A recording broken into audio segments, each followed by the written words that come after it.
आज यहाँ डॉक्टर रामदयाल मुंडा जनजातीय कल्याण शोध संसाधन के सभागार में वन अधिकार अधिनियम 2006 से संबंधित कार्यशाला 2 दिवसीय यहाँ आयोजित है। हमारे साथ यहाँ उपस्थित विभागीय सचिव हिमानी पांडे जी, रणेन जी और विशेषकर आज इस कार्यशाला के इस कार्यक्रम में अहम भूमिका निभाने आए आईएसबी के प्रोफेसर असवानी जी और विभिन्न राज्यों से आए हुए आप सभी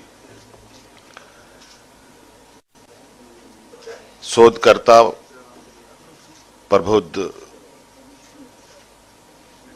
इस अधिनियम पर रिसर्च कर रहे सम्मानित सदस्यगण, आप सब लोगों का मैं हार्दिक अभिनंदन करता हूं, स्वागत करता हूं और जोहार करता हूं।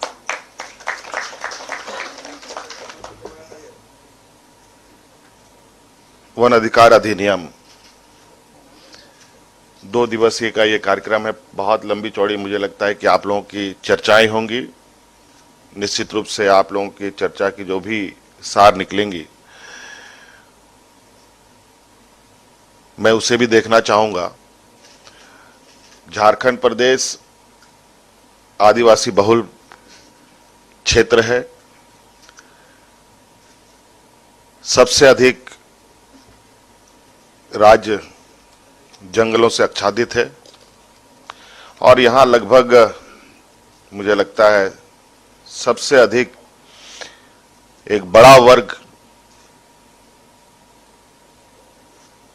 जो है सीधे यहाँ के जंगल, जमीन, जल से जुड़ा हुआ है और आज से नहीं सदियों से। आज जंगलों में जो उपज होती है उसका वैल्यू एडिशन कैसे हो, उसको एक व्यापार का माध्यम कैसे बनाया जाए, उसका आय का स्रोत कैसे उसको बनाया जाए, इस पर चर्चा होनी है। ये बात हम लोग लगता है बहुत विलंब से चर्चा कर रहे हैं। जब समस्याएं उत्पन्न होने लगती है उसके बाद ही लगता है हम लोगों की भी आंख खुलती है, जबकि ये सबसे पहले हमें इस पर काम करना चाहिए था। आज कई संस्थाएं, कई एनजीओज, कई सिर्फ राज्य देश के ही नहीं विदेशों में भी जंगलों को लेकर, उनमें हो रहे गतिविधियों को लेकर चर्चाएं कर रही हैं, बड़ी बड़ी गोष्ठियां बैठ रही हैं। क्योंकि आप देख रहे होंगे वर्तमान परिस्थिति में किस तरीके से जलवायु परिवर्तन हो रहा है, किस तरीके से ग्लोबल वार्मिंग का संकट पूरी दुनिया में समस्याएं उत्पन्न कर रहा है। कहीं ना कहीं प्राकृतिक व्यवस्था जो हम मनुष्य जीवन के लिए एक अत्यंत महत्वपूर्ण कड़ी रही है, उस कड़ी को हम लोगों ने इस भौतिकवादी युग में उस पर ज्यादा ध्यान नहीं दिया। नतीजा हुआ आज दिल्ली जैसे महानगर में लोग जा तो रहे हैं, लेकिन मुझे समझ में नहीं आता कि वहां लोग जीने जाते हैं या मरने जाते हैं।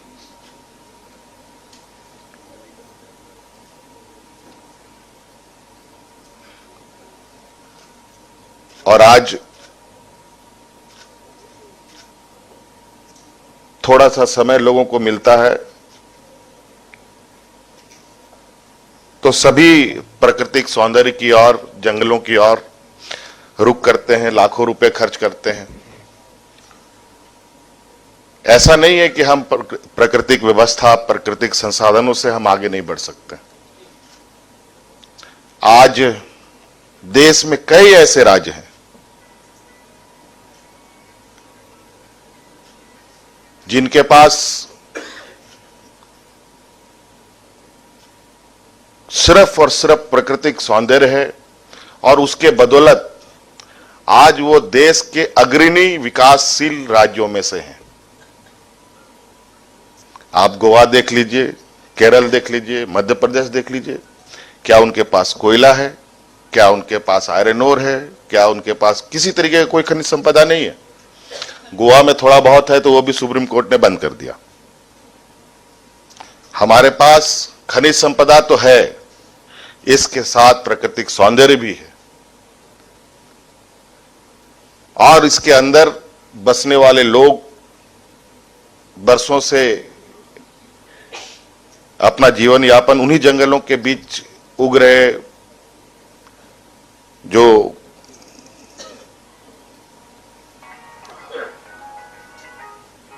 प्राकृतिक संपदा है उसी से इनकी जीवन यापन है। लेकिन बड़ा दुर्भाग्य की बात है, कभी कभी कानून के फेरबदल में भी जंगलों को नुकसान कर देता है। मुझे जो थोड़ी बहुत जानकारी है, वन अधिकार कानून में कई बार ऐसी चीजें आई है, जैसे हम कोई जंगल का जो उत्पाद होता है, जैसे बसकरील देख लें, जैसे आप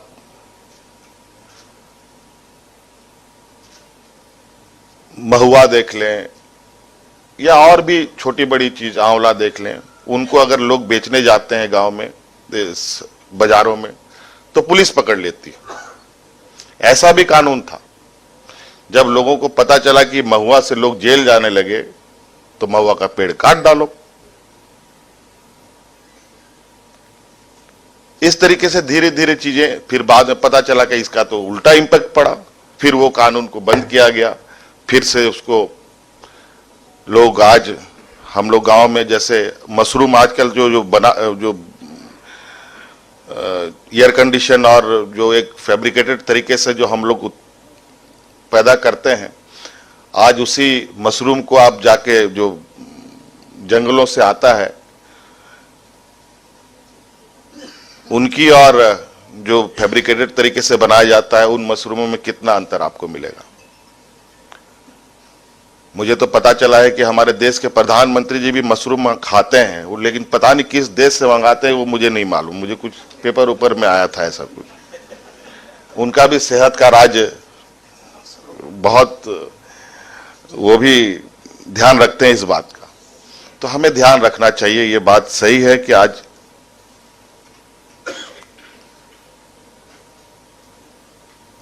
कोई भी चीजें हैं, यहां खाने से लेके व्यवसायिक व्यवस्थाएं हमारे जंगलों के बीच में है।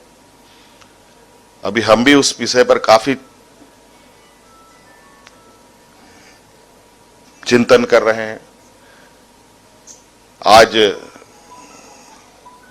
उड़ीसा सरकार ने एक निर्णय लिया है, शायद मेरी जो जानकारी में है, सही है कि गलत हूं पता करना है मुझे भी, कि आज उन्होंने सरकारी आदेश निकाल दिया है कि अब जो भी सरकारी कार्यक्रम होंगे उनमें जो भी खाना नाश्ता जो भी लोग वहां पर खाएंगे, जो उसमें प्लेट का उपयोग होगा वो पत्तल का उपयोग होगा। कितनी बड़ी बात। इससे व्यवसाय भी एक जनरेट होता है और जो पर्यावरण का संबंध है वो भी कितने सरल तरीके से उसका समाधान निकलता है। तो ये सारी चीजें इस तरीके से छोटी बड़ी कई चीजें हैं। अगर हम उन सब बातों को रखना चाहेंगे तो ये बहुत लंबा समय भी लगेगा, लेकिन हाँ ये बात जरूर है कि उसको अब अपनी प्राकृतिक व्यवस्थाओं को प्रिजर्व रखते हुए इसको किस तरीके से उसका मॉडल बनाया जाए कि उसको और हम संरक्षित करें और उससे हम लाभ लें। ऐसा भी ना हो जैसे पंजाब हरियाणा हो गया और आजकल तो झारखंड सब में भी इसका थोड़ा असर दिख रहा है कि जो खेती बाड़ी लोग करते हैं, फल सब्जी लगाते हैं, आज के दिन में क्या क्या केमिकल डाल करके लोग खेती बाड़ी कर रहे हैं, वो भी एक नुकसान है। आज इसीलिए आज शायद हम देख रहे हैं इस भौतिकवादी युग में लोगों के सोचने के तरीके में कई बदलाव आ रहे हैं। तो ये प्राकृतिक और मनुष्य का जो जुड़ाव है, उस जुड़ाव को समझना पड़ेगा हमें। हमें चांद में भी जाना है, लेकिन ऐसा ना हो कि हम जहां है उसको नष्ट कर दें। विकास की लकीर भी ऐसा ना खींचें कि हम अपने विकास की लकीर की जगह वो एक बड़ा खड्डा तैयार हो जाए। और मैं बहुत अनुभव के साथ कहता हूं, मैंने तो उन सभी जंगलों में जो पाए जाते हैं उन सब का हमने उपयोग भी किया है। अभी तो बहुत सारे ऐसे उपज है जो शायद अब मिलता भी नहीं होगा, या मिलता होगा तो लोग भूल चुके होंगे।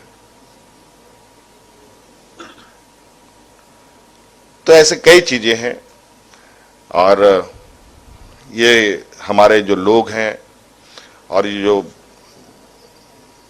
पट्टा की बात, ये जो सामूहिक पट्टे की बात हो रही है, इस पर सरकार पहले से ही चिंतन में है और हम लोग कई चीजों पर आगे बढ़ भी चुके हैं कि हम लोग किस तरीके से लोगों को जंगलों के प्रति और उससे उत्पाद होने वाले प्रोडक्ट्स जो होंगे उससे उनको कैसे आर्थिक सहयोग मिलेगा, उसके लिए सरकार का क्या सहभागिता होगा, इस पर हम लगातार होमवर्क कर रहे हैं। और मुझे लगता है कि हम लोग बजट के बाद पूरी गति के साथ इस प्रदेश के प्राकृतिक संसाधनों को, प्राकृतिक व्यवस्था को बचाते हुए उससे अधिक लाभ वहां के लोगों को हम लोग उपलब्ध करा पाएं, ये हमारा प्रयास है। और जरूरी भी है, नहीं तो हम खुद मुसीबत में फंसेंगे। आप लोग को याद होगा यहाँ बहुत सारे बूढ़े बुजुर्ग लोग हैं, 80 के दशक में यहाँ पंखे नहीं हुआ करते थे और आज हम लोग एयर कंडीशन कमरे में हैं। कैसा लग रहा है?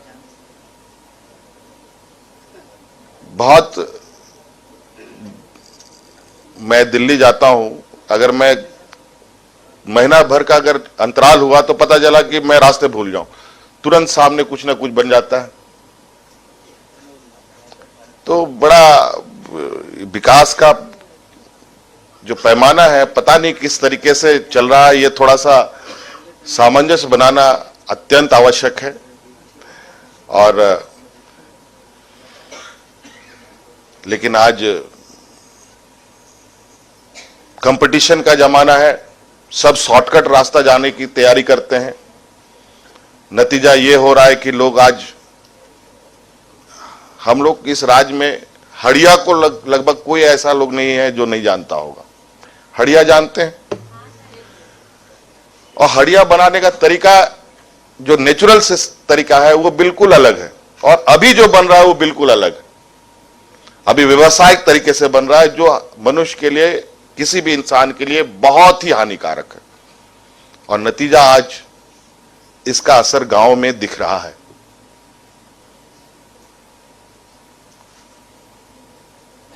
तो कई चीजें हैं, हम बहुत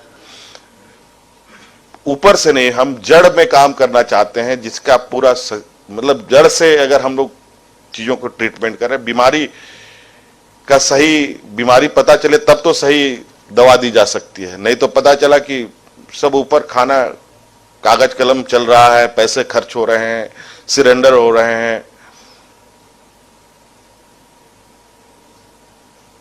एक ही प्रोग्राम हमको पता चलता है कि ये विभाग भी चला रहा है, वो विभाग भी चला रहा है, सभी विभाग चला रहे हैं और परिणाम 0/0। थोड़ा सा दायित्व हमें मिला है इस बार, हम लोग इसको बहुत समय लेंगे, लेकिन उसका परिणाम बेहतर होगा, ये मुझे उम्मीद है। और हमें भी प्रकृति से बहुत लगाव है और हम लोग निश्चित रूप से आप लोगों की 2 दिवसीय कार्यशाला का जो भी चीजें आएंगी और महानुभाव लोग यहाँ उपस्थित हैं, ये जरूर है कि कहीं से कोई अच्छी चीजें हो रही हो तो उसको भी हम साथ करना चाहिए। आज इसीलिए यहाँ पर विभिन्न राज्यों से आप लोग यहाँ पधारे हैं और हम लोग लगभग एक बेहतर सॉल्यूशन निकालेंगे, ऐसा मुझे उम्मीद है। मेरी बहुत शुभकामनाएं हैं आप सभी लोगों का। आप लोगों के इस कार्यक्रम को आप लोग इससे पहले रणेंद्र जी का बहुत अच्छा प्रयास रहा। कई अभी मैं आज पूजा का दिन है, आज मुझे आने में भी विलंब हुआ, इसके लिए मैं क्षमा चाहूँगा। आज पूजा के लिए पूरे देश में लोगों को छुट्टी मिली है, लेकिन आज हम लोग को TRI विभाग ने उस छुट्टी में भी अपना काम, चलिए कोई बात नहीं, ये भी होना चाहिए। एक पूजा नहीं, अगली बार पूजा किया जाएगा, कोई दिक्कत नहीं। भगवान हमेशा दिल में रहते हैं, ये मैं मानता हूँ। और दिल से याद करेंगे तो सभी चीजें अच्छा होगा, दिल से काम करेंगे तो सभी चीजें अच्छी होंगी, ईमानदारी से काम करेंगे तो सभी चीजें अच्छी होंगी, मेरा ये मानना है। चलिए बहुत बहुत धन्यवाद, सबको शुभकामनाएं।